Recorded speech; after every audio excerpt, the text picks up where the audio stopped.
suis prête comme un scout. Hey! Encore cette semaine, et tout comme toujours, le podcast est présenté par SPG, la solution pour les associations. Comme on vous a déjà dit, hey, vous c'est juste un conseil d'administration, puis là, vous avez un congrès, un colloque, des formations, un webinaire, un bal, une collecte de fonds. Puis vous dites, hey, c'est compliqué de gérer ça, hein, gérer les inscriptions, gérer toutes les parties prenantes, dealer la bouffe, savoir combien de petites bouchées il faut. Que c'est pas avec ça. Que c'est pas avec ça. Appelez SPG. On fait ça à toutes les semaines. La semaine passée, là, on vient de finir un colloque, là, un grand colloque de 3 jours au Château Bromont, 500 personnes, un grand succès. Donc, c'est notre quotidien. Si c'est juste un OBNL, appelez SPG, la solution pour les associations. Et aussi, c'est encore cette semaine, présenté par Unibrou et la série Autre chose d'Unibrou. Donc, si vous voulez de la bonne bière, venez nous voir au Tailgate. Hey, bon podcast tout le monde.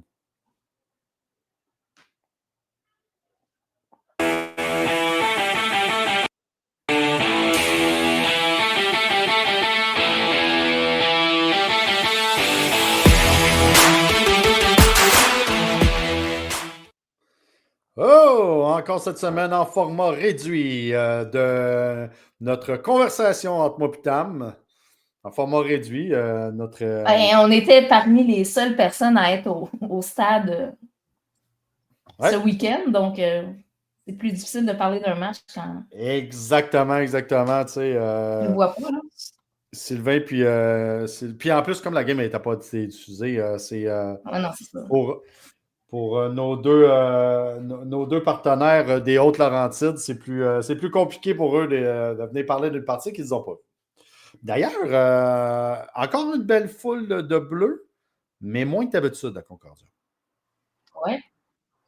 Puis. Moins d'habitude, mais on était quand même. Ouais.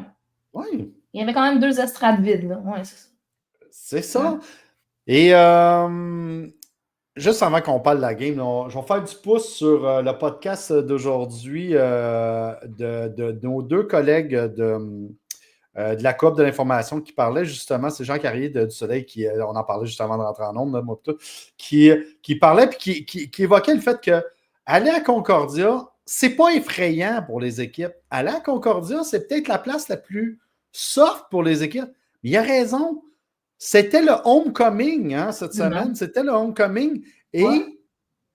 Et lors des premières drives, on s'est mis à crier après les gens de Concordia qui avaient le droit de faire du bruit.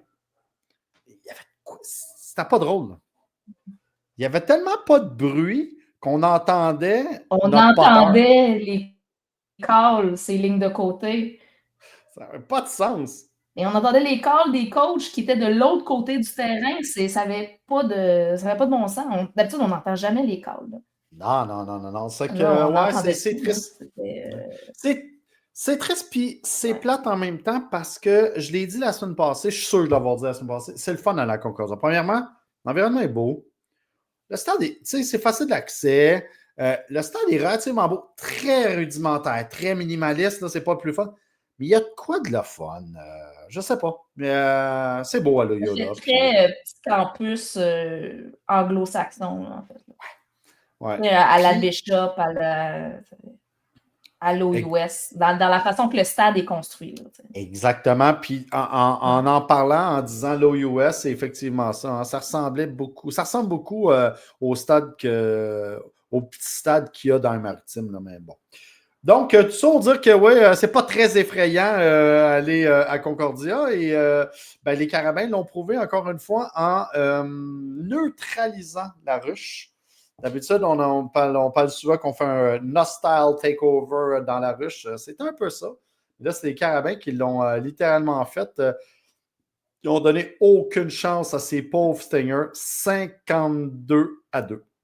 Les Stingers n'ont jamais été. Qu'est-ce qu'on a dit la semaine passée qu'on voulait? On voulait un 60 minutes. On voulait qu'ils gagnent de façon décisive. Et on voulait des revirements. On voulait des revirements. Qu'est-ce qu'on a eu cette semaine? Des revirements. Des revirements. Et des revirements. Ah ouais, et pas seulement des revirements que tu restes sur place, des revirements avec des gains de verge. Exactement. Des vrais revirements, là. Pas juste le gars échappait le ballon, puis on s'est pitché, puis un gros qui est tombé dessus. Non, non. Des attrapés, des interceptions, des échappés, n'importe quoi, c'est ça. Donc, faisons un petit retour à son bon, pas moi, play-by-play, on va faire play-by-play un peu. On va se dire, c'est Concordia qui a commencé avec le ballon, puis déjà en partant, là, ça n'allait pas bien. Ça va pas bien partout. Concordia commence. Il faut dire que c'était Ouimet qui a commencé le match et non pas Tremblay, déjà, pour Concordia. Oui, effectivement. Le corps arrière qui avait fini la partie la semaine passée contre Sherbrooke. Contre Laval. Contre Laval, tu as raison, excuse-moi. Contre Laval, puis qui avait très bien fait bouger le ballon. Donc, c'est à lui qu'on a donné le ballon. Malheureusement, ça ne s'est pas marché comme il aurait voulu. Donc, tout de suite en partant, il n'y a rien qui avance. Punt. Carabin reprend le ballon. Tout de suite, on reprend le ballon. 7 jeux plus tard, Pépé s'amuse, travaille le ballon. Là, je veux voir. Attends, c'est 9 jeux, 54 verges, 5 minutes. Ah, je l'ai devant les. Bon, je viens de voir que tu l'as écrit en plus. 54 verges, 5 minutes. On arrive à la porte des buts. Notre chum Barcelou, Mathieu, qui est de retour sur le terrain, de retour dans l'alignement, pogne le ballon en 2 coups. Pop, pop, il rentre. C'est déjà 7-0. Ça venait de commencer, c'est 7-0. Concordia reprend le ballon. Qu'est-ce qui se passe? Fuck off. Le Carabin reprend le ballon et tout de suite, on reprend le ballon. Non, c'est même pas. Oui, et tout de suite, on reprend le ballon. Ça bouge un peu et là, une magnifique passe. Là, et l'Instagram ne rend pas honneur à ce jeu-là. Être sur place, c'était de toute beauté, cette passe. Parce qu'effectivement. Et l'ajustement de Hassan Dosso sur ce jeu était digne d'un receveur vétéran. Ouais. Parce que la passe était un petit peu en avant de lui. Effectivement, parce que les seules images qu'on a, c'est l'Instagram les médias sociaux des Carabins. Puis on le voit qu'il pogne au bout des bras. Mais ce qu'on ne voit pas, c'est que la passe était à 2 ou 3 foulées en avant de lui. Et c'est comme. Puis en plus, je pense personnellement que le débit avait retenu Hassan. Mais Hassan, c'est comme faufiler et du bout des doigts attraper le ballon. L'ajustement, c'était parfait. C'était de toute beauté. Un jeu de 44 verges, puis le speed d'Hassan Dosso, ça a apparu là. Mais Pépé, qui est sorti de la boîte, qui a évité de se faire saquer pour lancer cette passe-là aussi, là, c'était... Ah non, c'est ça. Puis sérieusement, là, c'était juste parfait. Là, Concordia reprend le ballon. Devinez ce qui s'est passé? Fuck off. Punt. All right, on joue. Punt.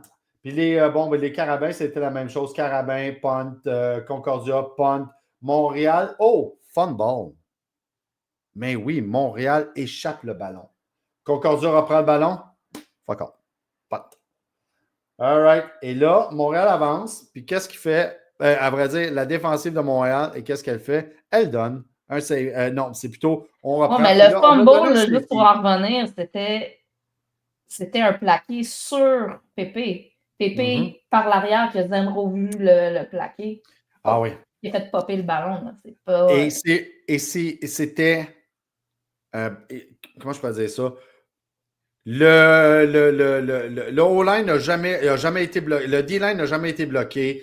Blindside, directement en arrière. Personne ne l'a vu. Il est parti mais comme un train. Mais en début de match, Concordia appliquait beaucoup de pression. Ils sont rentrés dans le champ des Bleus souvent. Pépé s'est défilé. Puis là, après ça, on va au troisième quart, les Carabins se sont ajustés sur certaines formations. Ils ont rajouté un tight end en bout de ligne pour protéger un peu plus Pépé. Là. Exactement. Et là, à un moment donné, la défensive de Concordia a commencé à bien jouer. Fait que, comme on disait, Montréal a donné un safety. C'était 14-2. Concordia reprend le ballon. Et qu'est-ce qui arrive? Mais le safety, il faut en parler. On était à la ligne de notre propre du end zone. On était comme au 5 de notre propre end zone. Puis Pépé était dans la zone, puis s'est fait plaquer. n'a pas eu le temps de lancer, le ballon est sorti, puis c'est un joueur des Bleus qui l'a touché avant que ça sorte, parce que sinon, ça aurait été un 7 points. Exactement, je suis d'accord avec toi. J'avais oublié ce bout-là. C'était... Ouais. Donc, c'est des deux moments les plus. Ces deux plaqués sur Pépé, c'était le bout où la défensive de Concordia a mis le plus de pression, où il a le plus se réjouir. Ben, puis c'est-tu le moment, à ce moment-là qu'on riait d'eux autres en disant qu'ils donnaient l'impression d'avoir gagné la Coupe Vanier? Je pense que c'est ça. Hein? Ouais, il était super heureux. C'est correct, là, c'est pas dire. Petite victoire par jeu, petite victoire. Ouais. C'était des très beaux jeux. Là, donc, safety. Les Concordia reprennent le ballon directement. Et qu'est-ce qui se passe? Directement, la plus belle passe du corps arrière, directement dans les mains d'Harold Miessan, qui fait un retour, interception, et qui ramène tranquillement pour un pick six. Il aurait pu avoir 2 interceptions dans ce match-là, parce qu'au premier quart, il y en a eu une d'un numéro aussi qui a échappé. Oui, c'est vrai. D'un numéro, complètement.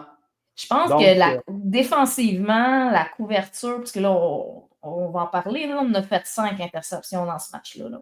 On aurait pu en avoir 7. Facile, là.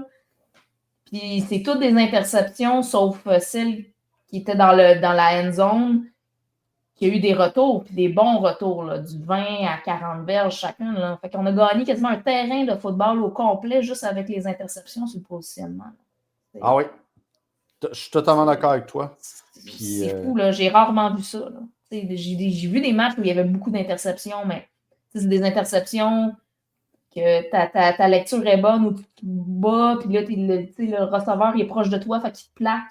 Là, c'était comme des tracés croisés que, en fait, la majorité de nos interceptions, c'est des secondaires qui les ont fait et non pas des DB, là. C'est des secondaires parce que là, on a... à part Lapierre puis des Lauriers, c'est toutes des celles de Bouliane. Exactement. Donc, il y a eu une pression, on en parlait la semaine passée, où on disait, il me semble que notre défensive 3-4 ne donne pas beaucoup de pression. Ce coup-ci, ça a vraiment fonctionné. On en a mis de la pression. Hein? La pression, ça a marché. Puis, mais on a profité du fait, je pense que c'est un QB recru aussi. Ah, je sais pas. En camouflant, il laissait l'espace. Souvent, le joueur n'était pas directement dessus, mais il savait qu'il allait converger. Puis là, dès que le ballon partait, il sprintait, puis il allait taper le ballon ou il allait l'intercepter. Fait que pour un QB recru, la lecture fait comme, hey, il n'y a personne qui le couvre, je peux lancer là. Oui. Je sais pas. C'est arrivé souvent. C'est comme fait, t'es commencé, il est tout seul, puis 2 secondes après, t'avais le lineback qui passait. Je suis d'accord avec toi, mais en plus, mais tu sais, je sais pas, on le dit, je le dis souvent que je suis pas capable d'évaluer une O-line parce que c'est particulier une O-line, puis j'ai aucune idée si la O-line de Concordia est bonne, mais en protection, cette semaine, Staliab, OK, on va se le dire parce que, oui, mais là, à partir du premier quart, on s'est tout dit, il finira pas le match. Il finira pas le match. Puis effectivement, il n'a pas fini le match. Pour ceux qui n'ont pas regardé la partie et qui font juste regarder les stats, non. Ouimet n'a pas été sorti parce qu'il n'était pas bon. Il a été sorti parce qu'il ne respirait plus. C'est ça. Pas qu'il ne respirait plus. C'est après un sac, le sac de... C'est Bouliane et Mutombo, je pense. Non, Christopher Martin? Oui, je pense que oui. Je pense que c'est le premier ou le deuxième de Christopher Martin qui est sorti. Là. Et à ce moment-là, oubliez ça. Le Ouimet était écrasé et a été capable de bouger.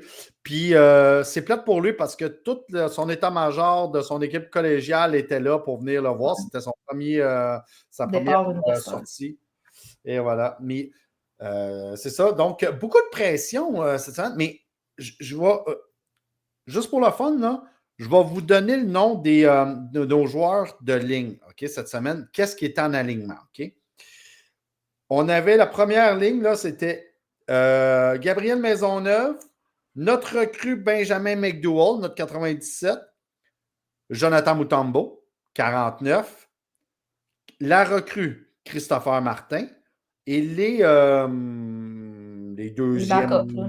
Backup, là, ouais. Bien que... Non, mais on roule, là, mais je veux dire... Ouais, disons ça de même. Johan Paquin-Argnan, Léo Fleury-Bélanger et Jérémy Dion. OK? Pas beaucoup de grands noms que vous connaissez dans cette. Non, parce que Cissé et Nesca, Cissé n'a pas fini le match contre McGill, puis Nesca était pas en uniforme contre McGill non plus. Par contre, je répète la première ligne, Maisonneuve, qui est un 5e année qui est excellent. McDougall, c'est notre recrue que je vous dis, il ne fera pas plus que ça, il ne fera pas 4 ans, il ne fera pas plus que 4 ans tellement qu'il est bon. Mutombo, je vous rappelle que c'était la saveur du mois quand il était recruté la même année qu'Ojo. Et cette année, il est dominant, il a été dominant, il est gros, il est rapide, il est fort. Il nous fait penser vraiment au Ojo de l'an passé. Et Christophe Martin, ben lui aussi, c'était une recrue qu'on attendait. Mais sérieusement, là, ça a fait peur. Ils ont mis de la pression, ils ont couru toi bas, toi côté, malgré notre 3-4, malgré qu'on n'avait pas des gros bonhommes, on a quand même réussi à mettre de la pression. Et c'est pas, tu sais, on a eu de la difficulté à la game d'avant pour contrer le jeu. Mais tu sais, on a fait des ajustements, tu sais, en ayant perdu Cissé au cours du match aussi, ça faisait qu'on n'avait plus de gros bonhommes au centre pour couper la course. Là, en déplaçant Mutombo vers l'intérieur au lieu de le garder à l'extérieur, tu rajoutes du poids. Parce je qu'il n'est pense pas que petit. ça a bloqué des trous. Oui, non, c'est ça. Puis il y a eu des changements aussi chez les DB, là, avec la blessure de Gauthier, entre autres. On a vu des changements. Il y a eu, mais même une des choses qui a aidé, c'est on met du poids aussi sur les secondaires. Là. Benjamin Cyr, c'est pas petit, ça, hein, notre nouveau Benjamin Cyr. Les débits, Bérubé, Perrier, Cramax, Camini, hein. Puis Samuel Lapierre. Ça, c'était nos débuts partants. Puis ils ont bougé, hein, parce qu'à un moment donné, c'était tellement. Ça marchait tellement que Tom Graffin, Leboeuf et Deslauriers, numéro 24, ont tous vu du ballon et ont tous été excellents. Sérieusement, excellent. C'est le retour de Bérubé, j'ai l'impression. Oui, pour moi, ça a été une des pertes en début de saison. Ça a permis de sortir ses rythmes. Oui, ben c'est pas juste ça, c'est que quand Bérubé était blessé, ça fait que Gauthier jouait du côté opposé. Comme Connor Cole. Puis je pense qu'il a fait une job correcte, mais il est plus à l'aise de l'autre côté. Ouais. Bérubé est bon, ça a permis de ramener Bérubé là. Puis, Lapierre, numéro 6, Lapierre, la recrue. C'est une recrue, hein, Lapierre, hein? Non. Il était là l'année passée? Il me semble que oui. En tout cas, je sais que c'est pas important, mais il me semble que c'était une bonne recrue, là. Mais sérieusement, là, cette semaine, rien à dire. Les corps arrière ne voyaient rien. Ce qui a permis, vous comprenez le concept du 3-0, d'une couverture 30, là. Si les corps arrière ne voient rien, on réussit à rentrer, les secondaires rentrent. C'est exactement la pression rentrait, on camouflait bien nos jeux aussi, puis on a profité autant sur Ouimet que Tremblay. Ouais.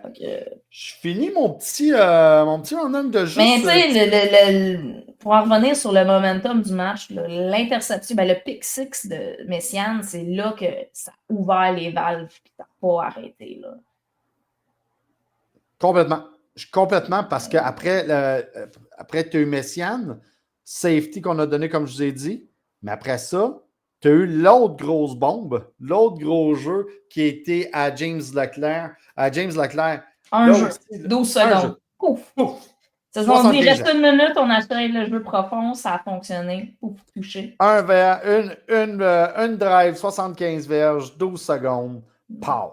C'était parfait. Et on a fini ça avec un petit botté. Fait qu'on est rentré, les Carabins sont rentrés au vestiaire. C'était 33-2. Il n'y avait rien qui allait empêcher. Oui, mais si je ne me trompe pas, c'est à ce moment-là que Tom Gaffin a bloqué le botté de dégagement puis qu'on a repris dans une position où c'est-tu là ou c'est plus tard dans le match? Je pense que c'est plus tard dans le match. Hein? Je t'emprunte Parce que là, tu me dis Boyer, 46 verges, le botté bloqué puis récupéré s'il était plus profond que ça. C'est en troisième, quart.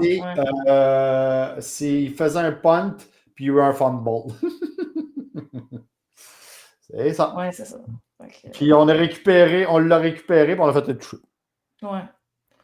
Il s'était passé tellement de revirements dans ce match-là que de façon de garder la chronologie sur les ballons échappés, sur les bottées bloquées, sur les interceptions. Fallait être là.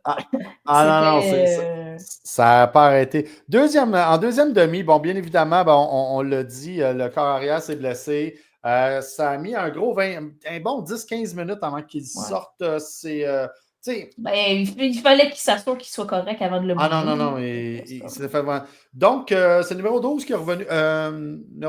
Tremblay. C'est Tremblay qui est revenu. Ça n'a pas été mieux. Il n'a pas réussi à bouger le ballon. Ça n'a pas été mieux pantoute. Il y a eu 3 pics.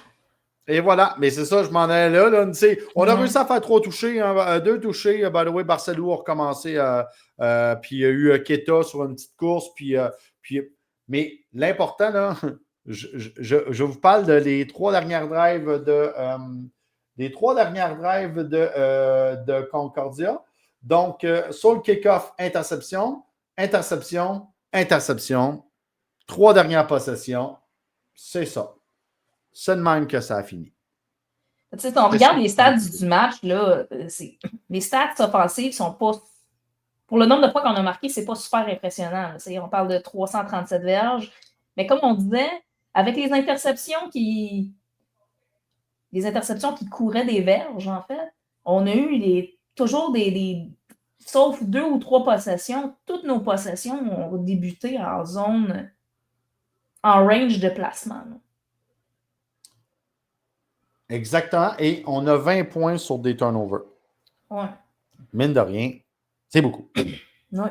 C'est beaucoup, là, bordel. Là, mais tu sais, Concordia, là, sur leur portée de dégagement, là, ils perdaient un 20 verges de positionnement à chaque fois, là, parce que leur botteur, c'était court tout le temps. Là.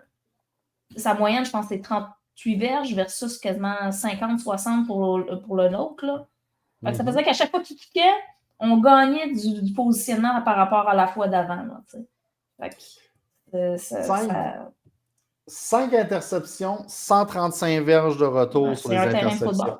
C'est autant que nos punitions. C'est ce que j'allais dire. Seul point négatif, par contre. Parlons-en, là. Oui, mais ça a été des deux côtés. Hein. Les arbitres n'en laissaient pas passer dans cette partie-là. Dès que tu étais proche de la ligne de sortie de terrain puis tu poussais le joueur, quand il sortait par lui-même, c'était un 15 verges quasiment automatique, même quand des fois c'était. Ben là. T'as raison. Il y avait 2 pas, là, tu sais. Ouais, parce que là, il y a 14 pénalités sur un côté, 12 sur l'autre. Oui, non, c'est ça, là, je veux dire.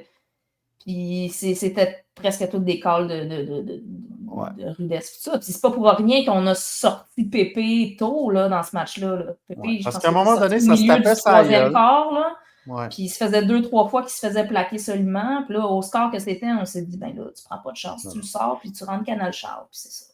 Ben oui. Puis on a eu le droit à un beau canal famille, direct en partant. Direct en partant. Ouais. Tout le monde a touché au ballon, même Simon. Ouais. Même Simon. C'est lequel, Simon? Celui qui touche pas au ballon cette année. Il y en a plus qu'un, Simon, je le sais, lequel Simon. Je le sais, mais le Simon qui touche pas au ballon cette année a réussi à toucher un ballon et il a bien joué. Notre Simon a bien joué. Donc, c'était, on l'a dit en partant, ce qu'on voulait, c'est que les Carabins, pas juste qu'ils gagnent parce qu'on savait qu'ils étaient meilleurs, qu'ils allaient gagner, mais c'est de façon décisive, puis qu'il allait améliorer tout. Ils ont joué tout le match, il n'y a pas eu de baisse de régime. Exactement. Il y a eu une drive où Concordia a remonté le terrain, puis ça a fini avec une interception dans la zone début. C'est la seule drive que Concordia était menaçant dans ce match. Oui. Et c'est en fin de partie. C'est directement en fin de partie. Milieu, fin de partie. Ouais, on avait déjà tout. C'était 5 minutes, je pense. Ouais, c'est ça. Ouais. Puis c'était tous les débits remplaçants qui étaient là. Puis c'est justement une des interceptions d'une des recrues. Là, donc, mais pauvre Concordia. Là. Concordia s'en va à Laval. Ça veut dire qu'ils se sont pognés Laval, Montréal, Laval en 3 semaines. Je sais pas c'est qui fait les horaires, là, mais pauvre, là. Non, non, ça va pas bien. Ça va pas bien. Moi, je ne m'attends pas à revoir Ouimet en uniforme cette année. Je pense pas. Ah, Chris, il avait de l'air tellement sonné. Je suis désolé. Il avait l'air sonné, là. En tout cas, il est minimum sur le protocole de commotion pour la prochaine semaine. Là. Je peux pas croire qu'il va être en uniforme dimanche contre Laval. Là. Pour ceux qui n'étaient pas sur place, là, ils l'ont pas mis sa civière, mais ils l'ont assis dans le Dans un John quart Deere. de golf. Là. Ouais, Moi j'ai c'est trouvé ça vraiment bizarre parce qu'ils ont vraiment pris du temps à ne pas le bouger. Tant qu'à ça, l'ambulance est là, strappe-le sur une planche puis va le faire checker. J'ai pas ils l'ont compris assis ce dans le move-là. derrière du. Puis tu as raison, c'est même pas un John Deere, là, c'est un quart de golf. Puis ils l'ont sorti à 1 km/h. Puis il y avait quelqu'un qui le tenait. Ah ouais. Qui tenait sa jambe. Fait que je sais pas si c'est juste sa jambe ou c'est sa tête ou whatever, ou les deux. Aucune idée, là. Mais. Non, ça n'allait pas bien. Puis c'est. Je suis en train de dire, j'oserais quasiment dire que c'est dangereux pour le programme. Ce que je veux dire par là, c'est que tu en parlais lors de la partie, Concordia a le plus petit groupe de joueurs. C'est eux qui ont le moins de recrutement. Ils ont le plus petit depth chart. Ils n'ont pratiquement pas de monde. Il n'y a pas de monde qui vient à leur événement. Ils réussissent pas à je suis mettre pas de points. d'accord. Je suis pas d'accord. La game contre McGill, il y avait du monde. Là. Il y avait une bonne foule. C'était l'équivalent. Il y avait un 3 000. Peut-être. Là, il y avait peut-être un 3 000. Je ne sais pas c'est quoi l'assistance officielle de ce match-là. Mais. Le stade fait pitié. J'ai beau dire que je l'aime, mais des estrades de secondaire. Non, mais Concordia coupe partout. Là. Leurs équipes sportives, c'est les voyages au minimum, des coachs qui n'ont pas été renouvelés. Je ne sais pas où ça s'en va. Là. Moi non plus, ça fait peur. Là, il va falloir que Concordia, l'équipe de football et l'équipe de hockey et autres, programme de sportif en général. Va falloir qu'il y ait de plus en plus d'implication des anciens parce que l'université n'a plus l'argent pour le mettre. Ça fait peur de voir. Peut-être que ce programme-là, ça ne vivra pas à court terme. Voire moyen terme, disons plus à moyen terme. Surtout si le U-Sport décide de changer les turfs. Ouais, tu passes la résolution. C'est pas le seul programme au pays qui pourrait avoir cette problématique. Ouais. Donc, on rappe ça en disant que notre équipe a super bien joué. Nous sommes fiers d'eux. Tout le monde était content. Tout le monde a touché au ballon. À part les pénalités, mais j'étais content de voir que plusieurs recrues, plusieurs nouveaux noms. C'est pour ça que je vous les ai nommés. Et, sérieusement, ça va. Et après coup, l'autre partie au Québec, combien de fois on vous l'a dit, le football, ce n'est pas une règle de 3. McGill, après avoir terrassé la montagne et renversé l'ogre de l'Université de Montréal, s'est écrasé complètement devant les surprenants. Écrasé, je ne suis pas d'accord. Là, mais... Les surprenants verts et or qui ont réussi à... Ça a été un match serré jusqu'à milieu du troisième quart. Mais McGill est retourné dans ses vieilles pantoufles dans ce match-là. Des receveurs qui dropent des ballons, Eloa qui ne fait pas des passes précises, et au lieu de donner le ballon à Jerry Momo, on décide de faire des passes. Là. Eloa, je pense qu'il est 8 en 25. 8 en 25. Même 8 si, mettons, tes receveurs en ont droppé 5, là, ça ne te donne même pas 50%. Là. 8 en 25. Ouais. Tu ne peux pas et être considéré Jerry comme un Momo corps arrière. a seulement porté le ballon 13 fois. 13 fois. 13 mais fois. Tu sais, lui et Jerry Momo, ils ont quand même presque... Ils ont quoi? Ils ont 200, 250 verges, quasiment 300 verges par la course. 289 verges. Ouais, c'est ça, là. Je veux dire, mais c'est pas assez. Là, ça va être la première et la dernière fois que ça va arriver. Je vais citer Arnaud. Je vous le dis, c'est la première et la dernière fois que ça arrive, OK? Mais dans son podcast, il avait raison. Momo, c'est pas normal que ce gars-là, le meilleur porteur de ballon de la Ligue, n'est pas le Pour ballon. moi, c'est 20, le 25 meilleur, fois. c'est probablement le meilleur porteur de ballon depuis Rod-Ransonet. Rod-Ransonet c'est touchait sûr. un ballon entre 20 et 30 fois par match. Puis même C'est chose ton de meilleur à joueur. l'évêque dans le temps à Laval. Exactement. Il touchait à 20, 30 fois. Ce joueur-là devrait avoir tout le temps le ballon. Puis c'est pas Il y a compliqué. une moyenne de quasiment 10 verges par course. Ouais. Là. Si, Pourquoi tu lui donnes pas le ballon? Si Éloi n'est pas capable de lancer le ballon, lancez-les plus. Lancez-les plus de toute façon. Faites comme Army, Navy, puis les autres équipes un peu niaiseuses de la NCAA qui font juste du Wildcat puis des patentes de même, puis jouez de même. Vous avez 2 running backs extraordinaires. Faites juste ça. Vous l'avez vu comment c'était efficace contre Montréal. De temps en temps, une passe surprend. Moi, je ne comprends pas. Alors, mal préparé, Éloi est mal joué. Il y a une nouvelle façon de perdre. Mais Jérémy Fife a joué probablement son meilleur match universitaire. Là. Et voilà. Lui, par exemple. Simplifier le jeu, c'était les lectures, les premières lectures rapides, les petites passes faciles, tac-tac, il découpait le terrain. Le jeu au sol a bien fonctionné. Et la grosse différence pour Sherbrooke, c'est que leur botteur était dans son way game pour la première fois de la saison. Il est 4-5 sur les bottées de placement. C'est ça qui a fait de la différence dans ce match-là. 20 en 26, Jérémy Five. Hein? 20 en 26, 279, 2 touchés. Sérieusement, là, Sherbrooke va avoir bien mérité sa semaine de congé. Oui, et Sherbrooke sera à vérifier, à prendre au sérieux d'ici la fin de la saison. J'aurais jamais pensé dire ça, mais j'ai l'impression que c'est Sherbrooke qui va finir 3e. Non, ça n'arrivera pas. Non, parce qu'ils ont le tiebreaker. Ils ont le tiebreaker. S'ils avaient gagné par 16, ça aurait été autre chose, mais là, c'est vrai, je m'excuse, ça n'arrivera pas. C'est le tiebreaker. À moins que Sherbrooke est capable de causer une surprise puis finir avec un meilleur classement. Ouais. Là, mais, Non, mais la seule surprise qui pourrait, là, c'est battre Montréal, battre Laval. Ce qui pourrait arriver, là, cette année, tout peut arriver, là, mais prenons pour acquis que ça n'arrivera pas.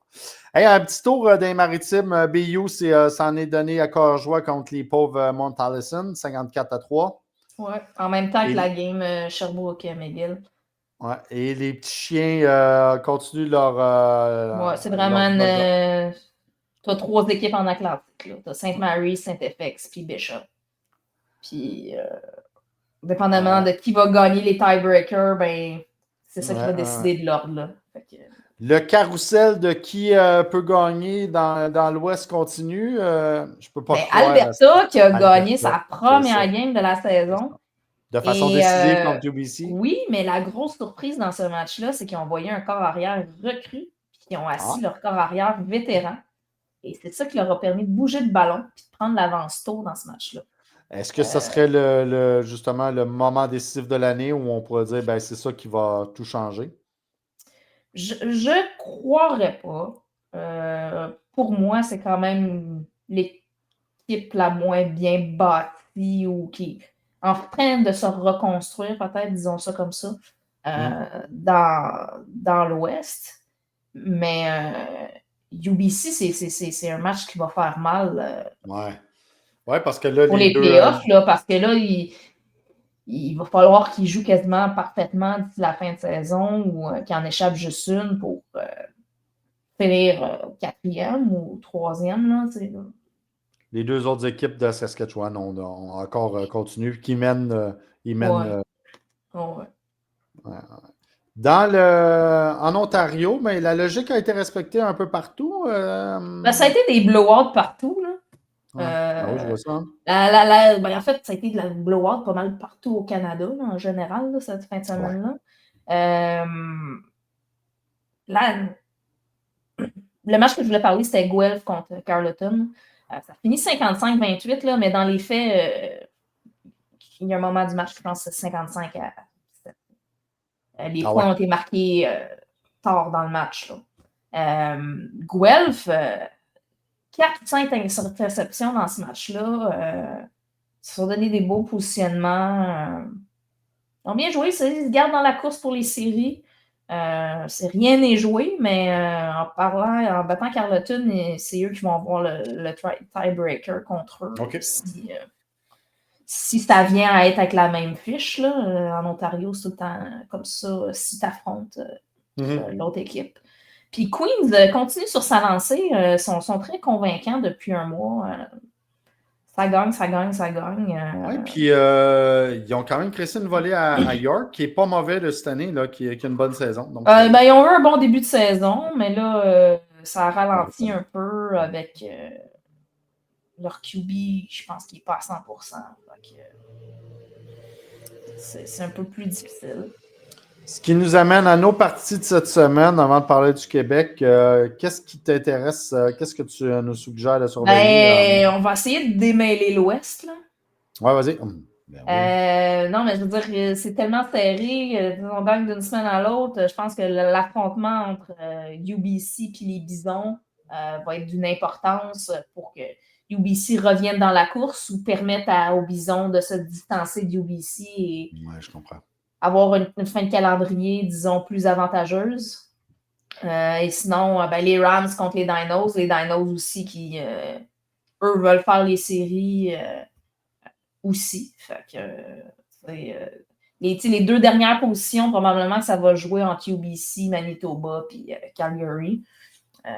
Calgary, même quand ils ont perdu contre UBC il y a 2 semaines, avaient bien joué dans ce match-là. Là. Probablement tous leurs matchs sont serrés, ça se finit sur les dernières séquences. C'est une jeune équipe. Ils progressent à chaque semaine. J'aime beaucoup ce que je vois de cette équipe-là. Là. Ils pourraient créer des surprises en play-off, je pense. Comme ils ont fait il y a 2 ans. Oui. Le match le plus intéressant, je pense, en Ontario ce week-end va être entre Queens et Guelph. C'est un must-win pour Guelph s'ils veulent espérer rester dans le portrait des séries et se faciliter, si on veut, une fin de saison. Que ça ne soit pas en fonction de qui ne gagne pas en fin de saison pour faire les séries.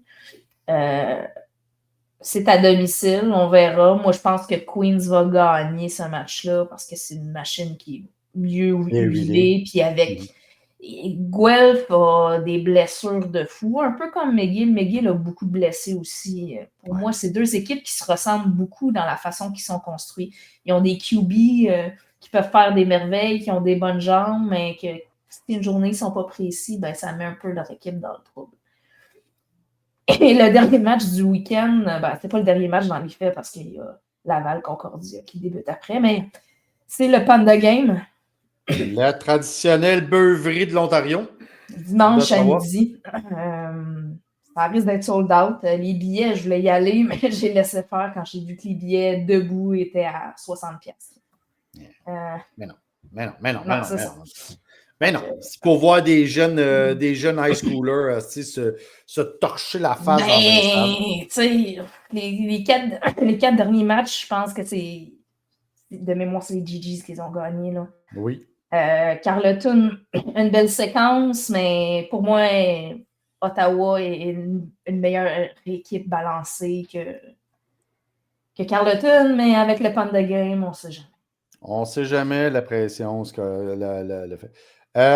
Juste avant que, reviendons, juste avant qu'en Ontario, dans les Maritimes, il n'y a pas grand-chose. Bishop est en bye week, puis ça devrait être 2 victoires par blowout en Atlantique. Là. Ça devrait même pas être série. Ce qu'on voit, c'est que Sherbrooke, il n'y aura pas de football à Sherbrooke cette fin de semaine parce que BU et le Varéor sont en probablement collégial, là, mais oui. Ouais. Ce qui nous amène à nos affrontements. Il y a aussi, on va parler, il y a Concordia qui s'en vont malheureusement eux aussi. Et il n'y a aucun des 2 matchs ce week-end qui a été diffusé au Québec. Donc, espérons que les Carabins décident de faire une web diffusion et qu'ils nous laissent rentrer nos trompettes sans problème parce qu'on est capable de les rentrer partout ailleurs sur vos sepsums. Ouais, mais on va les cacher. Parlons justement de notre affrontement qui nous intéresse, la revanche de la montagne après notre seule défaite la semaine passée. Surtout juste à 2 semaines, là, c'est rare que ça arrive. Oui. Même chose pour Concordia contre Laval, ils se sont rencontrés il y a 2 semaines. Là. Totalement d'accord. C'est une gestion de calendrier qui est bizarre. Ça me rappelle l'année où on a affronté Sherbrooke 2 semaines de suite. Oui, qui est le calendrier, c'est en allant à l'inverse. On commençait, mettons, avec Laval, puis on finissait avec Laval, puis tu sais, c'était mais c'est des questions de disponibilité de stade, je suppose, mais Je trouve pas Non. ça désagréable, moi, de pouvoir tout de suite retourner de péter la piscine tout de suite. Les carabins sont bien sortis la semaine passée, donc Ouais, on non. voudra voir comment McGill va réussir à se sortir de ce reality check qu'ils ont reçu à Sherbrooke. Ils n'ont plus l'effet de surprise par rapport aux formations qu'ils nous ont présentées. Ouais. Et est-ce qu'ils vont être capables de faire le même niveau d'exécution qu'il y a 2 semaines? Si je me fie à la game de la semaine passée, c'est non. Par contre, Sherbrooke a une défensive différente, donc eux autres sont vraiment avec un 4-3, ils mettent plus d'emphase, plus de pression. Oui, donc mais j'écoutais le match, puis il y avait des formations très, très similaires à la nôtre sur la ligne. Des fois, même, tu avais juste un joueur sur la ligne. Puis il mettait les joueurs juste un peu en arrière. Fait que là, ça donnait l'impression que la boîte était vide, puis là, ça convergeait vers la boîte. Ah ouais, c'est pas bête. Ça va être une gestion de camoufler ce qu'on met dans la boîte. C'est ça. Ah ouais. Là, effectivement, ils ne pourront pas nous. Il faudra savoir comment que McGill va vouloir essayer de nous battre. Ce que je veux dire moi, là, si je suis Montréal, je veux que Éloi lance. 6 en 25, je le répète, 6 en 25. À vrai dire, je le laisse lancer. Je ne mets même pas de débit, moi. J'habille même pas de débit.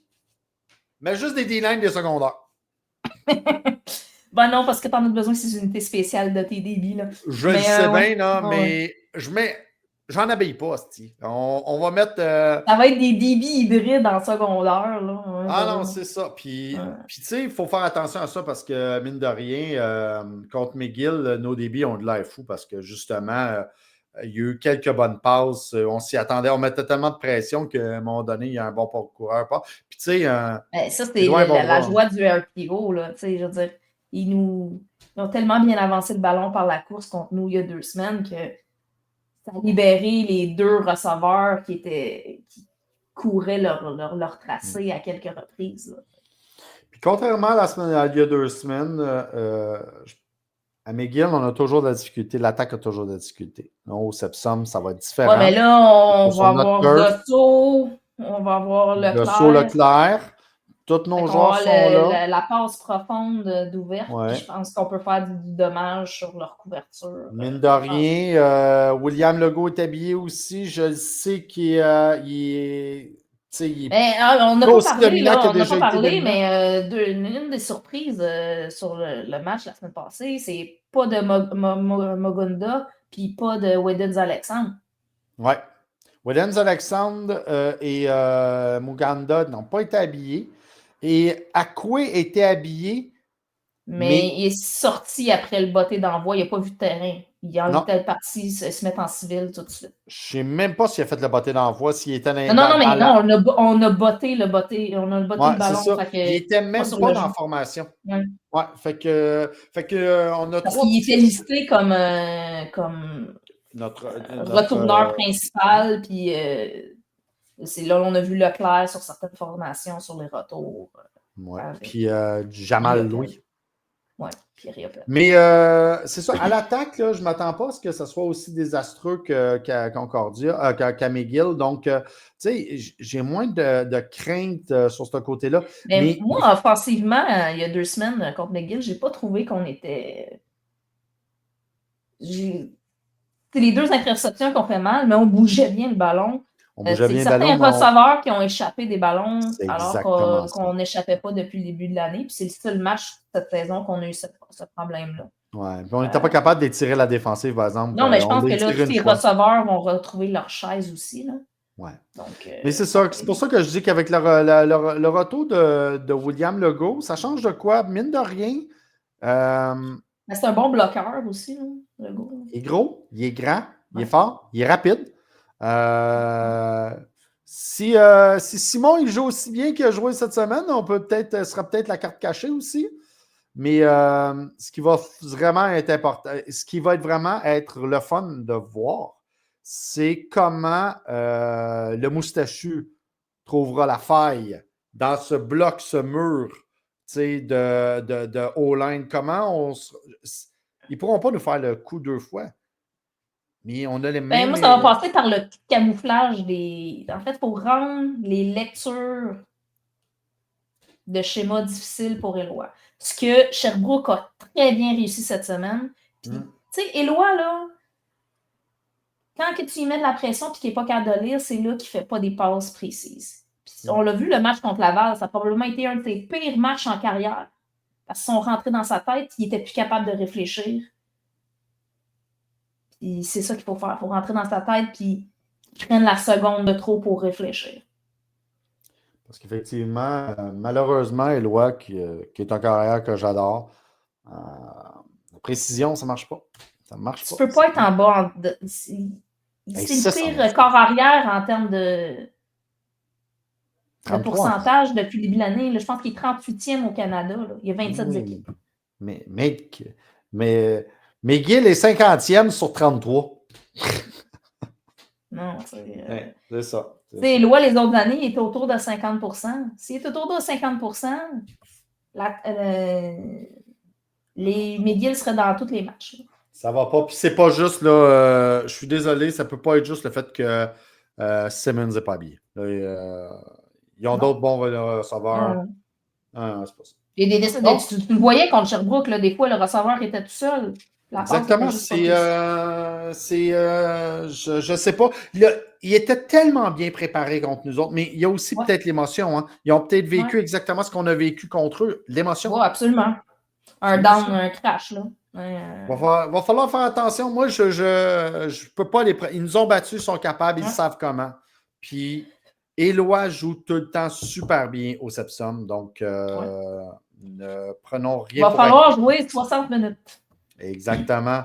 Et s'assurer que faut s'assurer que Jerry Momo n'ait pas le ballon plus que 12 fois dans les mains parce que sinon, on va l'avoir en face.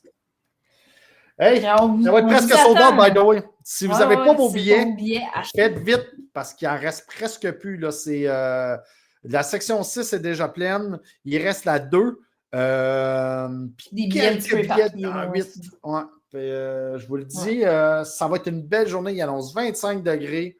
Ouais. Tailgate. Hey, est-ce que vous vous souvenez que le tailgate est revenu sur l'esplanade? Ça va être une estime. On vous attend là avec notre stock. Et pour nos membres, on vous avait dit qu'il n'y avait pas de cadeau cette année, mais venez nous voir à notre tente. On a un petit jeu de roulette pour vous faire gagner un petit cadeau pour votre abonnement de saison. Puis il est toujours temps de vous joindre à nous si vous voulez, vous inscrire au Montagnard en nous payant comptant au tailgate samedi et de venir profiter de l'autre chose. Exactement. Pour ceux qui veulent voir la belle de Unibrew, de la série Autre chose d'Unibrew, on a une glacière bien pleine. Vous venez chercher. Vous êtes self-service. Hey, c'est un gros plaisir. On se voit vendredi. On se voit samedi. Tam, encore une fois, merci. On se revoit bientôt. Pour tous ceux qui ne sont pas membres des Montagnards qui veulent, Tam l'a dit, vous pouvez toujours vous inscrire en allant sur les différents médias sociaux. On se revoit vendredi. Hey, bonne semaine. Samedi. Tellement habitué qu'on ait les games le vendredi maintenant. Samedi.